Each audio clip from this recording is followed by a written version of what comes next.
Hindi kumpleto ang summer chibugan kung absent sa hapagkainan ang refreshing na pakwan. Kaya tungkol sa prutas na ito, dadagdagan namin ang inyong kaalaman. Ngayong tag-araw, sa prutas na aming ibibida, tiyak kayo'y mapapawaw. Hindi kasi ito sa tubig, napapawi sa inyong nanunuyong lalamunan. Ano ito? E di ang paborito nating pakwan? Pak na pak ang pakwan kapag tag-init. Ang tubig nito hindi natutuyo kahit pa nakabilad sa init. Kabilang ito sa pamilya ng mga halaman na tinatawag na cucurbitae, kasama ang iba pang prutas tulad ng cantaloupe, melon at honeydew. Sa Pilipinas, may dalawang klase ng pakwan, ang pulang pakwan at ang pakwan na mula sa Taiwan na kulay dilaw. Sa panlabas na itsura, hindi raw ito nagkakaiba, pero sa kulay at lasa, higit na mas masarap daw ang pula.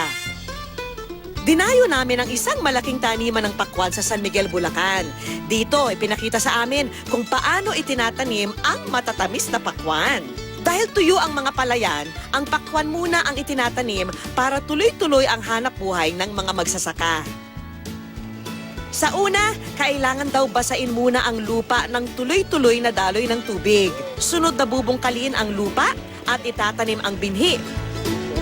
Samantala, kailangan namang maghintay ng 2 buwan para anihin ang hinog na pakwan. And dahil po sa pagpapakwan, itong mga kaibigan ko na tumutulong dito sa pagpapakwan, sila po, yung pong pang-araw-araw nilang buhay, ito po ang pantustos nila sa pang-araw-araw na buhay. At malaki pong tulong para sa pagpasok ng tagulan. Sabi nga nila, kung may tiyaga, may nilaga. Kaya makalipas ang 2 buwan, sagana ang ani. Sa isang ani, napupuno na ang 5 truck. Kumikita ang mga magsasaka ng higit 50 pesos kada piraso. Ngayon alam nyo na ang pinanggalingan ng pakwan, ihanda na ang inyong listahan dahil ngayon naman, tuturuan namin kayo ng pakwantastic dishes na inyong maiibigan. At ang magtuturo sa atin yan, si Chef MJ Nicasio ng Apicius Culinary Arts. Ngayong tag-init, masarap kumain ng prutas na mayaman sa tubig. Tamang-tama, in season ngayon ng pakwan o watermelon. Ngayon, ituturo ko sa inyo ang chicken with ginger watermelon salad. Para sa ating unang dish, maghanda ng mga sumusunod.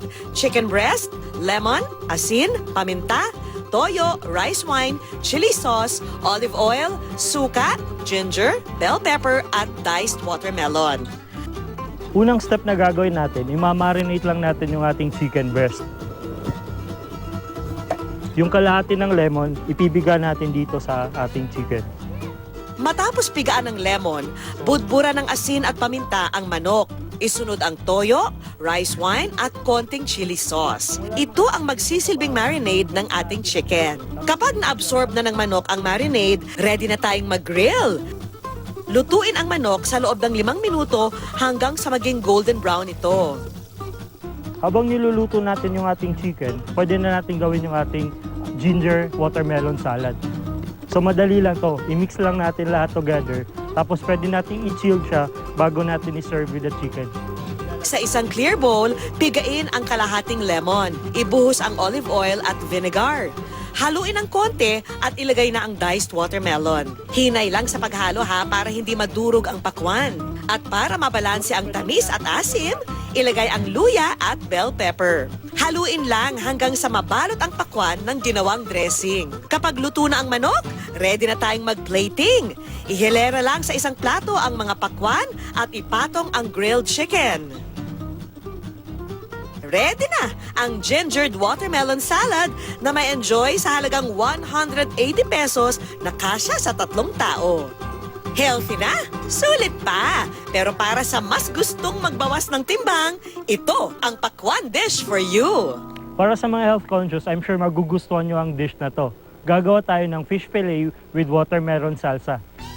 Maghanda lang ng tilapia fillet, asin, paminta, olive oil, suka, sibuyas, dahon ng sibuyas, pipino at pakwan. Budbura ng asin at paminta ang tilapia fillet at iprito. Habang hinihintay maluto ang isda, pwede nang gawin ang watermelon salsa. Maglagay ng olive oil sa bowl, haluan ng konting suka. idagdag ang hiniwang pakwan. And for added texture, lagyan ito ng hiniwang pipino, sibuyas, dahon ng sibuyas at timplahan ng paminta. Haluin lang at ready na ang watermelon salsa na perfect na kapareha ng piniritong tilapia fillet. Sa halagang 120 pesos, pwede na itong pagsaluhan ng 2 tao. Refreshing dish na, guilt-free pa. Dahil patok ang pakwan ngayong tag-init, marami pa kaming pakwantastic recipes na ibibida mamaya. Kaya i-ready na ang ballpen at papel para sa susunod nating pagkikita. Green on the outside, red on the inside. Ang mga kulay ng prutas na ito parang pampasko. Tara na tikman ang likas na linamnam ng pakwan. Tumutubo at inaaniman ang pakwan sa tuwing tag-araw, pang all year round ang benefits nito. Mayaman ang pakwan sa electrolytes at tubig. Sa katunayan, 90% ng pakwan ay puro tubig, kaya nare-refresh at nahahydrate ang sino mang kumakain nito. Siksik din ito sa bitamina tulad ng vitamin A na isang antioxidant, potassium na importante sa pagkontrol ng blood pressure, at higit sa lahat, napapababa nito ang risk ng stroke at coronary heart disease. Hindi rin nakakataba ang pakwan dahil ang 100 grams ng pakwan, 30 calories lamang, kaya patok ito sa mga nagjejeta. Dahil sa natural na tamis ng pakwan, hindi na kailangang gumamit ng asukal sa pagluluto ng ating susunod na dish na swak sa mga chikiting. Yan ang pasta with watermelon sauce. Para sa ating sauce, maghanda lang ng sibuyas, bawang, kamatis at pakwan. Una, dudurugin lang natin yung ating watermelon. Gamit ng kutsara, tinidor o kahit na sandok. Importanteng madurog maigi ang pakwan para lumabas ang juice nito na siyang magpapatamis sa ating sauce. Pwede na natin itong igisa. Ilagay ang sibuyas at bawang sa mainit na mantika. Igisa ng konti at idagdag ang kamatis. Haluin ng ilang segundo at pwede nang ilagay ang bida ng ating recipe, ang pakwan. Hintayin lang na maging malapot ang sauce at pwede nang idagdag ang cooked spaghetti. In less than 30 minutes, luto na ang pasta in watermelon sauce. For 100 pesos, pwede na itong paghatian ng 2 hanggang 3 tao. At bilang panghuling dish, hindi makokompleto ang ating pakwan recipes nang walang panghimagas. Yan ang watermelon cake. Konti lang ang mga sangkap na ating kakailanganin. Maghanda ng isang buong pakwan, all-purpose cream, honey, vanilla extract at fruit cocktail na pangdisenyo. Pantay na hiwain ang magkabilang gilid ng pakwan at talupan ito. Ihanda naman ang pinaka-icing ng ating cake. Sa isang bowl, paghaluin ang all-purpose cream, vanilla extract at honey.